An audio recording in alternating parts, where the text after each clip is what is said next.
आपको यहाँ पर बताना है कि उस क्यूबिडिकल पिट का वॉल्यूम क्या होगा और उसको खोदने में टोटल कॉस्ट कितना आने वाला है। ठीक है, चलिए देखते हैं। आपको लेंथ ऑफ द क्यूबिक पिट, जो पिट है उसका आपको लेंथ, ब्रेथ और हाइट दिया गया है, जिसको यहाँ पर लेंथ, विड्थ और डेप्थ बोला गया है। ठीक है, तो यहाँ पर 8 मीटर, 6 मीटर एंड 3 मीटर है। वॉल्यूम ऑफ क्यूबिडिकल पिट, उसका फॉर्मूला क्या होता है, L into B into H. हमने यहाँ वैल्यू पुट की और इसका क्यूब बता दिया। अब आपको क्वेश्चन में बोला था कि पर स्क्वायर मीटर जो होता है वो उसका कॉस्ट 30 रुपीज होता है, तो टोटल वॉल्यूम इतना है, तो इतने वॉल्यूम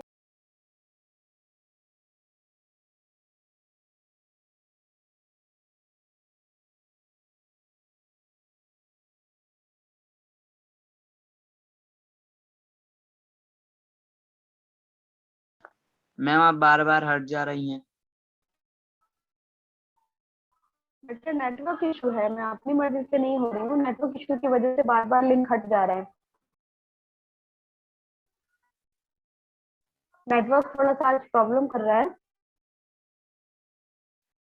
यस मैम।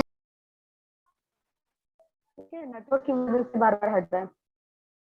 देखिए, इसके बाद हमको क्या करना है, cost of digging 144 metre cube है, तो कॉस्ट कितना आएगा 30 रुपीज का, जब 144 से मल्टीप्लीकेशन कर देंगे तो 4320 रुपीज, मतलब टोटल कॉस्ट आपके पास कितना रहेगा, 4320 रुपीज का कॉस्ट लगेगा उस क्यूबिडिकल पिट को खोदने के लिए। ठीक है, क्वेश्चन समझ में आ गया।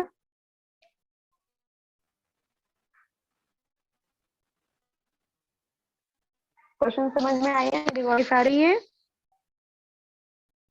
Yes ma'am. Okay. Yes ma'am. Now question number 30. The dimension of a godown are 60 meter and 20 meter and 10 meter. What is the maximum number of wooden crates of the dimension 1.5 meter and 1.25 meter and 0.5 meter? Then can stacks in the this godown. Question number 13 जो है आप question number 11 के जैसे करेंगे। जैसे question number 11 में आपके पास क्या था, एक थिक वॉल आपको बनाना था, तो थिक वॉल का लेंथ, ब्रेथ और हाइट आपके पास था, और जो नंबर ऑफ ब्रिक्स चाहिए था उसके अंदर, तो ब्रिक्स का भी लेंथ, ब्रेथ और हाइट आपके पास था, तो आपको नंबर ऑफ ब्रिक्स फाइंड करना था। तो हमने क्या किया था, नंबर ऑफ ब्रिक्स फाइंड करने के लिए volume of wall divided by volume of BRICS.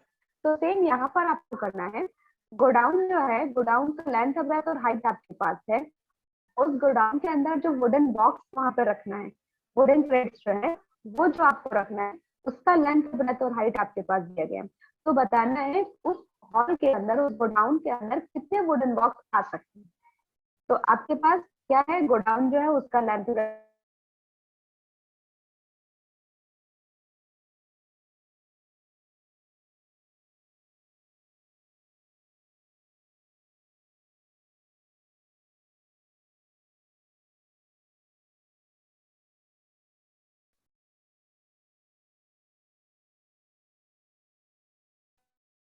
Godown का क्या है, लेंथ, ब्रेथ और हाइट आपके पास है, और जो बॉक्स है बॉक्स का भी लेंथ, ब्रेथ और हाइट आपके पास है।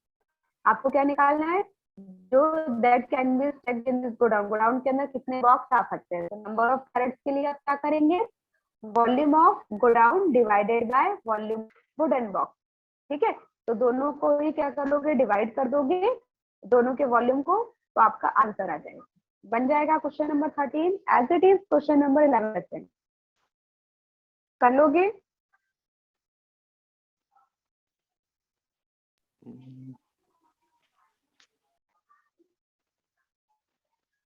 वॉइस आ रही है मेरी?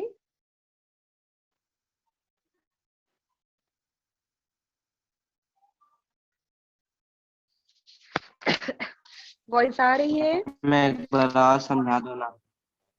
यस मैम, आ रही है वॉइस। ठीक है, चलिए अगला क्वेश्चन नंबर 14 देखते हैं, जल्दी जल्दी पढ़ लेते हैं बेटा, ये नेटवर्क आज बहुत ज्यादा प्रॉब्लम कर रहा है। A solid cube of side is 12 centimeter is cut into 8 identical cubes, each having them same volume. What will be the side of the new cubes? Also find out the surface area of both the cubes. आपको यहाँ पर question में क्या बोला है, एक solid cube of side, मतलब एक क्यूब है जिसका साइड आपके पास कितना है, 12 सेंटीमीटर है, इन कट इनटू 8 आइडेंटिकल क्यूब। एक बड़ा सा क्यूब जो था जिसकी एक साइड 12 सेंटीमीटर की थी, उस क्यूब से हमने क्या किया, 8 आइडेंटिकल क्यूब्स जो है उसको कट किया। अब जो 8 आइडेंटिकल क्यूब्स जो किए हैं उनका वॉल्यूम सबका सेम है. What will be it the side of the new cube? जो न्यू क्यूब बने हैं उनके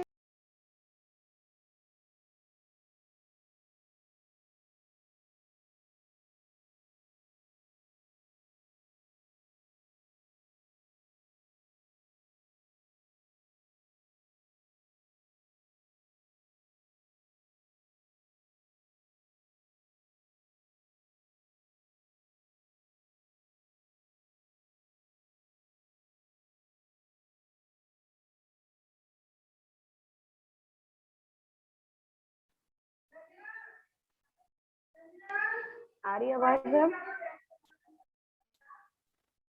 यस मैम आ रही है. तो बहुत ज्यादा प्रॉब्लम कर रहा है.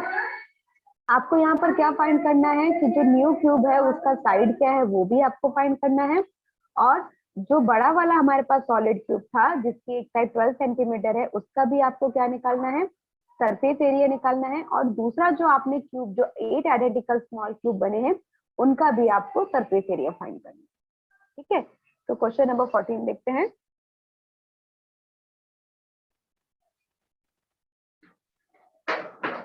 देखते हैं यहाँ पर साइड ऑफ द गिवन, मतलब जो क्यूब आपके पास दिया गया था उसका साइड कितना था? 12 सेंटीमीटर. अब इसका जो वॉल्यूम होगा वही वॉल्यूम जो 8 क्यूब उसमें से निकाले गए उसका भी होगा. ठीक है, तो यहाँ पर आप देखेंगे ओरिजिनल क्यूब जो है वो ए क्यूब था और दूसरा वाला क्या था आपका, जो हमने कैपिटल ए क्यूब लिया उसका एक साइड कितना था? 8 आइडेंटिकल क्यूब्स बनाए गए थे इसलिए 8 का यहाँ पे मल्टीप्लीकेशन. अब जब इस क्यूब की आपको साइड की वैल्यू निकालना है तो हमने ए की वैल्यू निकाली, वो कितनी आ गई? 6 सेंटीमीटर. अब आंसर जो आपका बना हुआ है वो इस हिसाब से बना है कि रेशियो आपको इसमें आंसर में दे रहा है कि 4:1 का है. आप चाहो तो इससे surface area of both the cubes, मतलब यहाँ पर आपको क्वेश्चन में सिर्फ आपको ये दिया है कि also find out the surface area both the cube, जबकि आंसर जो दे रहा है वो रेशियो के हिसाब से दे रहा है कि ratio of surface area of both the cube. तो यहाँ पर देखिए सरफेस क्या है? ए स्क्वायर होता है, दूसरे का स्क्वायर. यदि आपको इसका सरफेस एरिया निकालना है जो ओरिजिनल क्यूब है तो उसका सरफेस एरिया का फॉर्मूला क्या रहेगा? ए स्क्वायर. इसका स्क्वायर कर देंगे वो आ जाएगा. जो दूसरा हमने 8 आइडेंटिकल क्यूब्स बनाए थे उसका सरफेस एरिया का फॉर्मूला रहेगा ए स्क्वायर, वो ए स्क्वायर हो जाएगा. दोनों को ही जब हम कट करेंगे तो आंसर जो आ रहा है 4:1 का आ रहा है. तो यहाँ पर बोला गया दस द रेशियो इज 4:1. क्वेश्चन में आपका शायद वहां पर जो also find the surface area of the both the cubes वहां पर रेशियो आना चाहिए. Also find the ratio out of the surface area both the cubes. तो उस हिसाब से जो आपका आंसर बनेगा वो इस हिसाब से बनेगा. बुक में जो आपका आंसर है वो इस तरह से दिया जा रहा है. समझ में आ रहा है?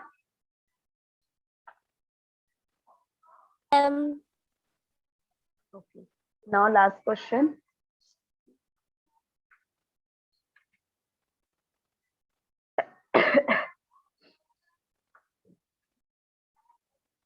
देखिए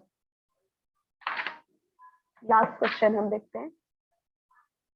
लास्ट क्वेश्चन में देखिए क्या बोला गया है. Mary wants to keep her Christmas tree in a wooden box covered with colour paper. मतलब मैरी क्या कर रही है? एक क्रिसमस ट्री बना रही है जिसको एक वुडन बॉक्स में रखना चाहती है. तो उस वुडन बॉक्स का जो उसको कवर करना चाहती है कलर पेपर से. She wants to know how much the paper she needs to buy. उसको ये नहीं पता है कि उस जो बॉक्स है उस वुडन बॉक्स को कवर करने के लिए उसे कितने पेपर की जरूरत है. Box is 80 centimetre. अब बॉक्स जो है उसका आपको लेंथ ब्रेथ और हाइट दिया गया है. जो लॉन्ग है वो 80 सेंटीमीटर है, वाइड 40 सेंटीमीटर और हाइट उसकी 20 centimetre. And if the paper is 40 centimetre square sheet then हाँ, और जो पेपर शीट जो है वो 40 सेंटीमीटर स्क्वायर शीट है. अब यहाँ पर आपको बताना है कि उसे कितनी शीट की जरूरत होगी जिससे ये बॉक्स जो है वो पूरी तरह कवर हो जाए. ठीक है, चलिए देखते हैं. सबसे पहले हमने निकाला डायमेंशन ऑफ बॉक्स. बॉक्स का लेंथ ब्रेथ और हाइट निकाली. Total surface area of the box, उस बॉक्स का टोटल सरफेस एरिया कितना है उसका फॉर्मूला यूज किया 2LB + BH + HL.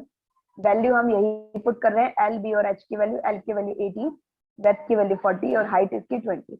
जहां एल बी एच है वहां वैल्यू पुट की, मल्टीप्लीकेशन किया, फिर ऐड किया. ऐड करने के बाद 2 से मल्टीप्लीकेशन किया तो आपका आया 11,200 सेंटीमीटर स्क्वायर, तभी वैल्यू सेंटीमीटर में थी इसलिए। अब लेंथ ऑफ स्क्वायर शीट जो होती है उसका लेंथ आपको बताया गया था कि वो 40 सेंटीमीटर की है। तो एरिया ऑफ स्क्वायर का फॉर्मूला क्या होता है, साइड इंटू साइड आप बोलते हैं या फिर इसको ए स्क्वायर लिख सकते हैं। तो 40 इंटू 40 क्योंकि शीट जो है उसका आपको साइड दिया गया 40, तो टोटल उसका एरिया ऑफ स्क्वायर शीट कितना निकला 1600 सेंटीमीटर का। अब नंबर ऑफ शीट रिक्वायर्ड, उसे कितना शीट की जरूरत है, तो हम क्या करेंगे, जो टोटल सरफेस एरिया बॉक्स जो निकला है उसमें जो एरिया ऑफ स्क्वायर शीट निकली है उससे डिवाइड कर देंगे। जब उसे डिवाइड करेंगे तो आपका आंसर कितना आता है 7 शीट। मतलब टोटल यहाँ पर उसको उस वुडन बॉक्स को कवर अप करने के लिए 7 शीट की नीड है। ठीक है, क्वेश्चन समझ में आ गया? Yes ma'am. ओके, तो यहाँ पर आपका चैप्टर 15 जो होता है वो भी कंप्लीट होता है। अब आपके सिर्फ 3 चैप्टर्स बाकी हैं, चैप्टर 16 और उसके बाद उधर चैप्टर 12 एंड 13। ठीक है, आपके 3 चैप्टर्स पर आपके कंप्लीट होने बाकी का आपका सारा चैप्टर कंप्लीट हो गया है। ठीक है, आप लोग को सिलेबस मालूम है कितना दिया है मैथ्स में? Yes ma'am. चैप्टर 1 से कितना तक आ रहा है?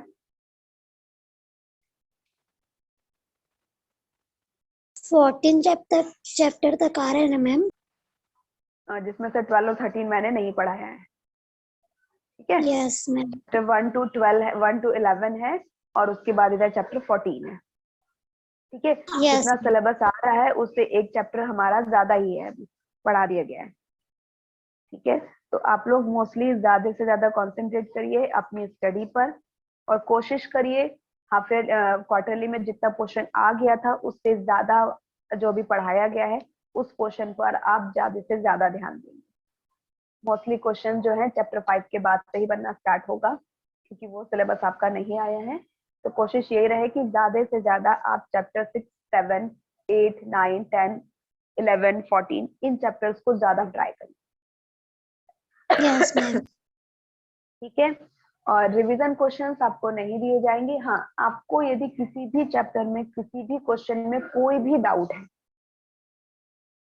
मैंने पूरे चैप्टर्स एंड पूरे क्वेश्चंस यहाँ तक कि जो एग्जांपल्स इंपॉर्टेंट है वो एग्जांपल्स भी मैंने करवाए हैं।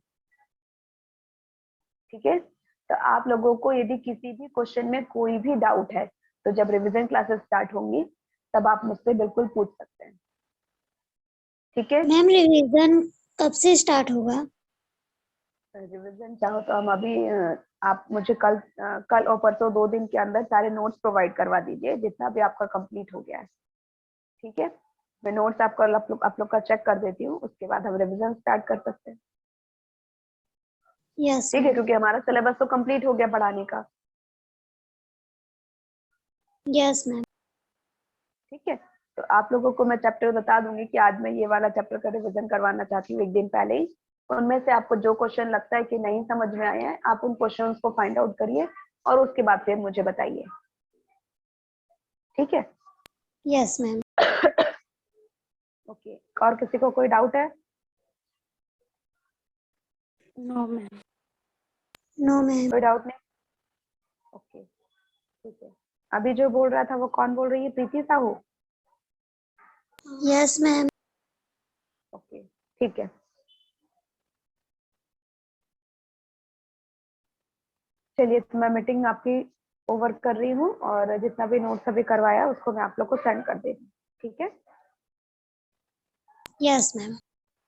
और कल और मतलब 2 डेज, अभी आप आज वेडनेसडे है, थर्सडे फ्राइडे 2 दिन आप लोग सिर्फ मुझे नोट सेंड करेंगे ताकि मैं उसे चेक कर सकूं। ठीक है, उसके बाद मंडे से हम लोग की रिवीजन की क्लासेस स्टार्ट हो जाएगी। ठीक है, यस मैम।